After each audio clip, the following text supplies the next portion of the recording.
تیسری طلاق کے بعد عدت کے کیا احکام ہیں؟ فوزیہ صاحبہ لندن سے، تیسری طلاق کی عدت گزارنے کے بعد عورت کو گھر چھوڑنا ہوتا ہے، کیا عدت کے دوران شوہر کی بیوی رہتی ہے؟ نیز کیا شوہر پر عدت کا خرچہ دینا لازم ہوتا ہے یا نہیں؟ شوہر نے اگر تیسری طلاق بھی دے دی ہے تو اس دوران عورت شوہر کے گھر کو نہیں چھوڑ سکتی، وہیں پر عدت گزارنی پڑے گی۔ اب یہ ہے کہ اگر اکٹھی 3 طلاقیں دی ہیں، 2 کے ناجائز اور حرام ہیں، لیکن طلاقیں ہو جائیں گی تو پھر 3 دفعہ مینسز آنا ضروری ہے، اور شوہر کے گھر پہ ہی 3 دفعہ مینسز آئیں گے، عدت ختم ہو جائے گی۔ اور اگر شوہر نے پہلی طلاق دی تھی، اس کے بعد رجوع نہیں کیا تھا، پھر اگلے مہینے دوسری طلاق دی ہے، پھر بھی رجوع نہیں کیا، پھر تیسرے مہینے تیسری طلاق دی ہے، یعنی ہر دفعہ مینسز کا درمیان میں وقفہ آ رہا ہے، تو پھر پہلی طلاق کے بعد جب تیسری دفعہ جب مینسز گزر جائیں گے تو عدت خود بخود ختم ہو جائے گی۔ پھر تیسری طلاق کے بعد سے الگ سے مینسز کاؤنٹ نہیں ہوں گے، بلکہ پہلی طلاق کے بعد سے مینسز کاؤنٹ ہونا شروع ہو جائیں گے۔ اور عدت شوہر کے گھر پہ گزارنا لازم ہے، اور اس دوران خرچہ شوہر ہی کے ذمہ ہوگا۔ لیکن اگر شوہر کے بارے میں خطرہ ہے کہ وہ کہیں سے الٹا سیدھا فتویٰ لے آئے گا اور 3 طلاق کو 1 قرار دے کر دوبارہ گھر میں رکھ لے گا، یا شوہر طلاق کو طلاق نہیں مان رہا، یا اتنا فاسق و فاجر ہے کہ اس کے بارے میں ڈر ہے کہ طلاقیں دینے کے بعد جب بیوی اسی گھر میں رہے گی تو وہ دوبارہ اس کے ساتھ ریلیشن قائم کرنے کی کوشش کرے گا، تو ایسی صورت میں اگر عورت کو خطرہ ہو تو پھر وہ اس گھر کو فوراً چھوڑ دے اور اپنے والدین کے گھر عدت گزارے۔ اچھا بھائی، کیا زکوٰۃ کے پیسوں سے گھر تعمیر کروا سکتے ہیں؟ زوجہ خالد ہرات سے، ہمارے ایک رشتہ دار مؤذن ہیں، ان کی 12,000 روپے تنخواہ ہے اور ان کے کئی سارے بچے ہیں، وہ ایک کمرے کے گھر میں رہتے ہیں جو ان کے والد کا ہے، کیا ہم زکوٰۃ کے پیسوں سے ان کے لیے گھر تعمیر کروا سکتے ہیں؟ اگر واقعی ان کے پاس کوئی الگ سے کوئی پراپرٹی نہیں ہے اور سونا گولڈ وغیرہ ان کے پاس نہیں ہے اور اتنی ہی تنخواہ اور اسٹاک میں نہیں ہے ان کے پاس پیسے، تو یقیناً آپ ان کو ایک گھر بنا کے ہینڈ اوور کر دیں۔ جیسے ہی ہینڈ اوور کریں گے ان کی ملکیت میں دیں گے، زکوٰۃ ادا ہو جائے گی اور بہت بڑے اجر کی بات ہوگی انشاءاللہ۔ یہ آئینے کے سامنے نماز پڑھنے کا حکم، عبداللہ صاحب انڈیا سے پوچھتے ہیں، آئینے کے سامنے نماز پڑھنے کا کیا حکم ہے؟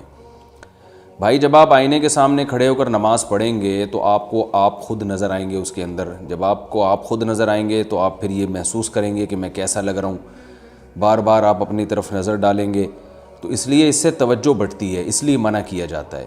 ویسے بذات خود یہ جائز ہے، اگر کسی کی توجہ نہیں بڑھ رہی ہے اور اس کا دھیان اللہ کی طرف ہے تو پھر ٹھیک ہے، توجہ بڑھتی ہے تو پھر یہ مکروہ ناپسندیدہ عمل ہے۔ کیا نفل باجماعت پڑھ سکتے ہیں؟ الطاف حسین ڈیرہ اللہ یار سے، کیا نفل نماز باجماعت ادا کر سکتے ہیں؟ بہت اہم سوال پوچھا ہے آپ نے۔ دیکھیے رسول اللہ صلی اللہ علیہ وسلم سے عبادات کے بارے میں جو کیفیات منقول ہیں، عبادات کو انہی کیفیات پہ کیا جائے گا۔ مثال کے طور پر میں ایک بات آپ سے پوچھتا ہوں کہ فجر کی جو 2 فرض ہیں وہ نبی صلی اللہ علیہ وسلم نے جماعت سے پڑھے ہیں، اور فجر سے پہلے کی 2 سنتیں آپ نے انفراداً پڑھی ہیں، جماعت سے نہیں پڑھی ہیں۔ اب اگر کوئی وہ پہلی 2 سنتیں جماعت سے پڑھنا شروع کر دے تو بدعت کہیں گے کہ نہیں کہیں گے؟ اگر کوئی جماعت سے پڑھ رہا ہے اور آپ اسے کہیں یہ تو بدعت ہے تو وہ کہے کہ بھائی نبی صلی اللہ علیہ وسلم نے منع بھی تو نہیں کیا، تو ہم کہیں گے منع نہیں کیا، لیکن آپ نے اپنا عمل ہمارے سامنے ظاہر کر کے دکھا دیا ہے کہ جو سنت نماز ہے وہ انفراداً پڑھی جاتی ہے، فرائض جو ہیں وہ جماعت سے پڑھے جاتے ہیں، نوافل جماعت سے نہیں پڑھے جاتے۔ تو اسی طرح یاد رکھیں کہ رسول اللہ صلی اللہ علیہ وسلم سے جو فرض کے علاوہ نماز ہے جس کو سنت یا نفل کہا جاتا ہے، اس میں آپ صلی اللہ علیہ وسلم سے جہاں جہاں جماعت منقول ہے وہاں تو جماعت سے نماز پڑھی جائے گی، جہاں آپ سے جماعت ثابت نہیں ہے وہاں جماعت سے نماز نہیں پڑھی جائے گی، اور جہاں جتنے افراد ثابت ہیں اتنی پڑھی جائے گی۔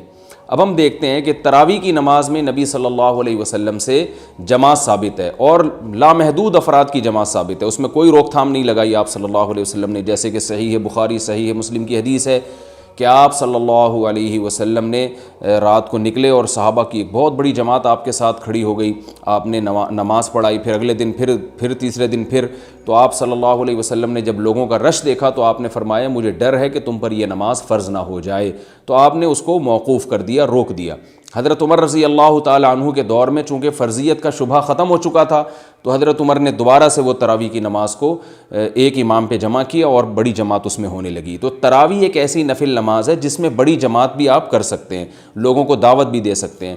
اسی طرح نماز استسقاء یہ بھی ایک نفل نماز ہے، سنت نماز ہے، نفل سے میری مراد وہ نماز جو فرض نہ ہو۔ تو اس میں بھی آپ صلی اللہ علیہ وسلم نے لوگوں کو شریک ہونے کا حکم دیا کہ بھئی خود بھی آپ صلی اللہ علیہ وسلم میدان کی طرف نکلے. اسی طرح نماز کسوف ہے اور نماز خسوف ہے. سورج اور چاند جب گرہن ہوتا تھا تو بھی آپ نے حکم دیا ہے. البتہ اس میں جب سورج گرہن ہوتا تھا تو جماعت سے نماز پڑھی ہے، لیکن جب چاند گرہن ہوتا تھا تو پھر انفرادی نماز ہے. تو جہاں جہاں جماعت ثابت ہے وہاں تو ہے. اسی طرح تہجد کی نماز میں نبی صلی اللہ علیہ وسلم کے ساتھ بعض مرتبہ ایک دو صحابی جماعت میں شریک ہوئے. تو اسی لیے علماء یہ کہتے ہیں، جو محقق علماء ہیں، کہ نوافل میں لوگوں کا مجمع اکٹھا کرنا عام نفل نمازوں میں یہ مکروہ ہے، یہ بدعت عمل ہے. چاہے وہ کسی بھی عنوان سے ہو، چاہے وہ صلاۃ اللیل کے نام سے ہو، چاہے وہ تہجد کے نام سے ہو، تو اس میں تداعی کرنا. جیسے تہجد میں نبی صلی اللہ علیہ وسلم جب نماز پڑھا کرتے تھے تو بعض دفعہ کچھ صحابہ آپ کے ساتھ آ کے کھڑے ہو جایا کرتے تھے، تو لیکن اس میں لوگوں کا ہجوم نہیں اکٹھا کیا گیا سوائے تراویح کے. تو اس لیے صحیح بات علماء کا جو اس میں صحیح قول ہے وہ یہ ہے کہ نفل نماز انفراداً پڑھی جائے گی. اگر جماعت سے پڑھی جائے گی تو اس میں مجمع اکٹھا کرنا درست نہیں ہے. یہ بات قرآن و سنت سے ثابت ہے، کیونکہ نبی صلی اللہ علیہ وسلم نے جو مخصوص نوافل ہیں ان کے علاوہ مجمع اکٹھا نہیں کیا ہے، تو ہم بھی نہیں کر سکتے. اب کتنے لوگ ہوں جن کو مجمع نہیں کہا جاتا، وہ تھوڑے سے اگر اکٹھے ہو جائیں تو ٹھیک ہے. تو اس کی تعداد میں علماء کا اختلاف ہے. بعض نے کہا کہ امام کے علاوہ 4 آدمی اگر ہوں تو ٹھیک ہے، بعض نے کہا کہ امام کے علاوہ 3 آدمی اگر ہوں. تو چلے ہم گنجائش کے قول پر عمل کر لیتے ہیں. تو امام کے ساتھ اگر 4 افراد پیچھے کھڑے ہوں تو اس کی گنجائش ہے. اس سے زیادہ افراد آپ نوافل میں اکٹھے نہیں کر سکتے، کیونکہ نبی صلی اللہ علیہ وسلم سے عام نوافل میں اس طرح ثابت نہیں ہے. تو تہجد میں بھی آپ امام یا اس کے پیچھے 3 افراد ہوں، بہت زیادہ ہو گئے تو 4 افراد ہو گئے، اور باقی نوافل آپ ویسے ہی پڑھ رہے ہیں تو ان میں بھی ایسے ہی ہے. اس کے علاوہ نوافل میں لوگوں کا مجمع اکٹھا نہیں کیا جا سکتا، یہ بدعت عمل ہے. ہم دیکھ رہے ہیں صلاۃ التسبیح کی جماعتیں ہو رہی ہیں. بعض جگہ یہ ہو رہا ہے کہ بھئی 20 رکعت تراویح الگ ہوتی ہے، پھر صلاۃ اللیل کے نام سے. ٹھیک ہے، وہ علماء کا اختلاف ہے، فقہ حنبلی میں یہ جائز ہے، لیکن اس کی ہمارے سامنے کوئی دلیل نہیں ہے کہ صحابہ کرام نے اس طرح سے تہجد کی نمازوں میں لوگوں کا رش اکٹھا کیا ہو یا لوگوں کا مجمع جمع کیا ہو. تراویح میں ثابت ہے تو بس تراویح پر ہی اس کو محصور کیا جائے گا، تراویح پر ہی اکتفا کیا جائے گا.